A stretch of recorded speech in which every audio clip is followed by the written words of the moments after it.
Here's the demonstration for using Solver on the TI-83. In the section 3-4 slides at the end that are out there on Blackboard, I recommend using Solver for the periodic compounding interest, for future value, and for present value. And I think the easiest way to do it is, rather than typing those equations in individually each time in Solver when you want to use them, is just put the three equations in the y1, y2, and y3 function variables, and then just reusing those when you want to switch back and forth. So that's what I'm going to show you. So to put them into the y1, y2, y3 function variables, you start off by clicking y equals. And I've already got those equations entered, but I'll go ahead and re-enter the y1. Let me clear it for now.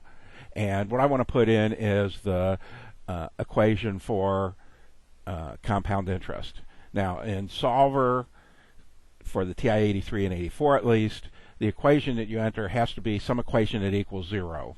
So rather than, I can't put in A equals P times 1 plus R over M to the power of MT, I have to make that into an equation that equals 0. So I just subtract the right-hand side from both sides of the equation. So I end up with alpha A minus alpha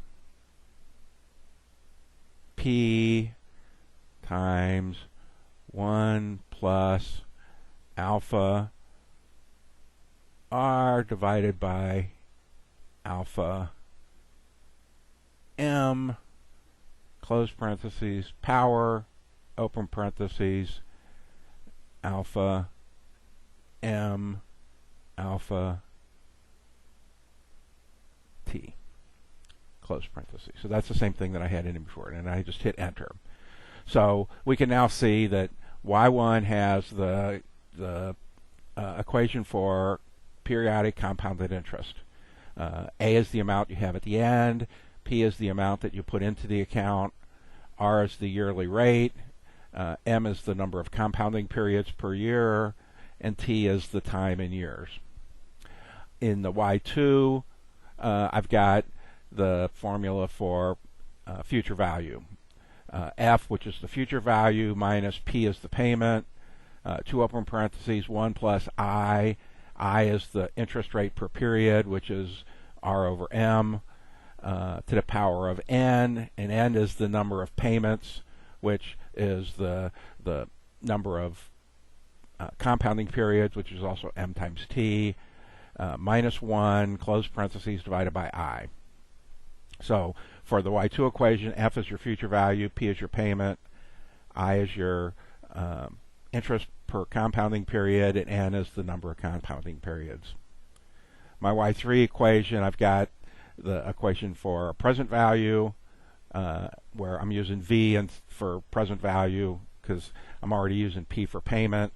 I can't use the same letter for two different things, so instead of using P for present value, I use V. And all the rest of it is just the equation. So I've got those in y1, y2, and y3. All right? So I can get out of that by doing second quit, and I want to get into Solver. So I click, to get the Solver, you click the Math button, and you scroll down to the last option. Whether it's a TI-83 or 84, the last option on the Math button under the Math menu is Solver, and you hit Enter. Now I've already got some stuff in here, but let's go ahead and change and put the periodic compounding interest in. So I go up arrow to the equation equals line, and you just have to remember y1 is, in my case at least, periodic compound interest with a single initial payment into an account. Y2 is the equation for future value, and y3 is the equation for present value. So we want to use the periodic compounding interest formula, and so I want to put y1 in here. And to do that, you have to click the vars button and then go over to the yvars menu by right arrowing once and select function. And, if you hit enter right now, y1 is the equation you pick. If you go down, you can pick y2 or y3. And just remember that if you're working on a periodic compound interest problem, you're going to pick y1. If you're working on a future value problem, you're going to pick y2. If you're working on a present value problem, you're going to pick y3. So I want to pick y1. So I just hit enter there, and it puts equation equals y1, which is going to have the equation that's in y1 up here in it. So if I down arrow now, see, I've got my A, P, R, M, and T. So my problem, any problem I get for periodic compound interest is going to say, give me 4 out of those 5. So let's say I put $500 into an account. So my P is 500. That earns 7% per year. So my R is 0.07, compounded monthly. Let's say compounded quarterly, so I'll change that to 4.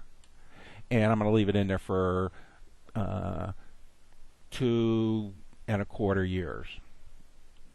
So it's going to be 9 quarters. How much is it going to be worth at the end? When you use Solver, any problem you use with Solver, you're going to be given 4 out of these 5 for this kind of problem. The present value and future value ones, there's 4 variables, so you're going to be given 3 of those, and you're going to solve for the one that you don't have. And so in Solver, to solve something, you move your arrow to the line that's got the variable you want to solve for. Okay, because we were given, okay, $500, 7% per year, compounded quarterly for, 9 quarters, which is 2.25 years. You hit the alpha button, and the solve function is the alpha function above the enter key. And it tells us that after 9 quarters at 7% per year compounded quarterly, the account is worth $584.49, rounded to the nearest cent. Okay, and all of Solver works like that. You're going to have an equation in Solver that's in, let's go up 1 in here. Okay, and you're going to be given however many variables there are. You're going to be able to figure out what all but one of them are, and type those in. In whatever the format is that it needs to be typed in. Remember, in this particular equation, R is the yearly rate, M is the number of compounding periods, and T is the time in years. Okay, and then move your cursor by up arrowing, down arrowing. Let's say, well, what if the N value was 584.49, and I wanted to see what the interest rate needed to be in order to get that. I would put that in there and do alpha solve on the interest rate, and it tells me, it's 0.069997, which would round to 0.07 per year. The reason it's not exact is because when we solved for A, it wasn't exactly 584.49. It had a bunch of decimal places out here, and so that's why, since I'm rounding it to the nearest cent, which is what you have to do, I get something that's not quite 0.07 here.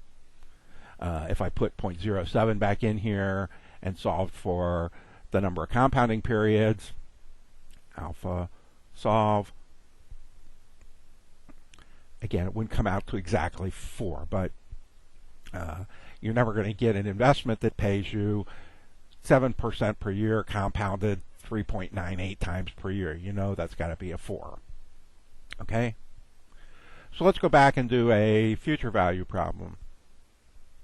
And my future value equation is in y2, so again, I just do vars over to yvars, select function, and I want to put y2 in there this time. So when I hit enter there, now all of a sudden I've got the variables for F, P, I, and N. So let's say I wanted to put $500 per month into an investment that earned, or let's say $500 per quarter into an investment that earned 7% compounded quarterly.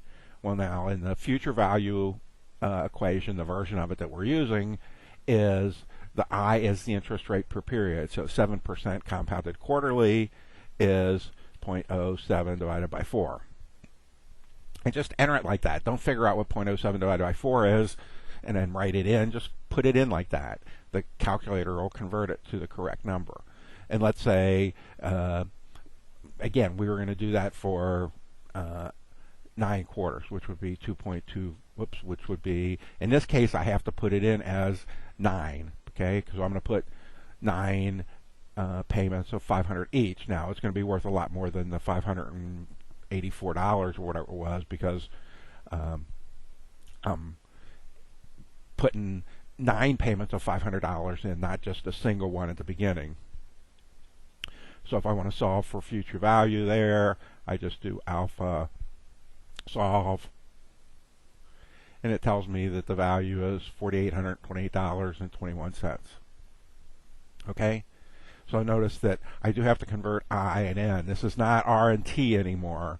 It's the interest rate per period and the number of compounding periods. And there's no place to put M. You just have to know that, oh, that's quarterly payments, you know, rather than monthly payments or yearly payments. If I want to use the present value equation, I just go back up to the equation solver, vars, y vars, hit enter for function, and go down and pick y3 as my equation. When I hit enter there, now I've got my y3 equation. So let's say I wanted to pay off a $10,000 loan. That was payments were quarterly. Actually, I think what was the amount for the total on the previous one was like $4,800 and something. So let's say I want to pay off a $4,850 loan with the same thing, 7% compounded quarterly, and I'm going to make payments quarterly, and I want to do it in 9 quarters. What's my payment got to be? Again, I put my cursor on the line that I want to solve for, alpha solve, and it says my payments are $587. So I guess the V in the previous one was a little bit higher than that, or the F was. So 9 payments of $587.13 will pay off a $4,850 loan at 7% per year, compounded quarterly. That's what this number is, in 9 quarters. Let's do a mortgage loan. Let's say I'm borrowing $120,000, and the mortgage loan is 4%. Let's say 4.5% per year, compounded monthly. So it would be 0.045 divided by 12. That's 4.5% per year, compounded monthly. And let's say it was a 20-year loan. So I would have to do 20 times 12. So I got 240 payments at 4.5% compounded monthly, and I want to see what the payment is. So I move my cursor to the P equals line and do alpha solve. So to pay off a $120,000 mortgage in 20 years at 4.5% per year, mortgages are always monthly, it's going to cost you $759.18 per year.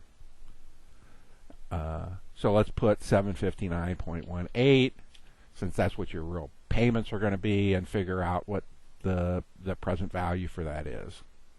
Alpha solve, and you know, it's $120,012. So what does that mean in real life? If you really did borrow $120,000, your last payment, instead of being $759.18, would probably be $759.07, because you would have paid 11 cents too much or 12 cents too much. It would have been $759.06. You would have paid 12 cents too much over the period of the loan with those payments, and so your last payment would have been a little bit lower by 12 cents than the total previously. So that's how you use solver. Again, step through it again. You put your 3 equations for continuous or for periodic compounding This is with a single initial payment that sits in an account for a while. Your equation for future value and your equation for present value in y1, y2, y3. Then when you go to solver, you just up arrow to the equation equals in, and depending on what your problem is, you go to vars, y-vars, function, and pick, the function that you want for, again, periodic compounding, future value, present value. When you down arrow, it gives you the variables you want. For all three of those, you're going to know from reading the problem what all but one of the variables is. So you type in the values for in this case, the 3 out of the 4 variables that you know, and you put your cursor on the other line and do alpha solve. So that's how you use solver for periodic compounding, for future value, and for present value.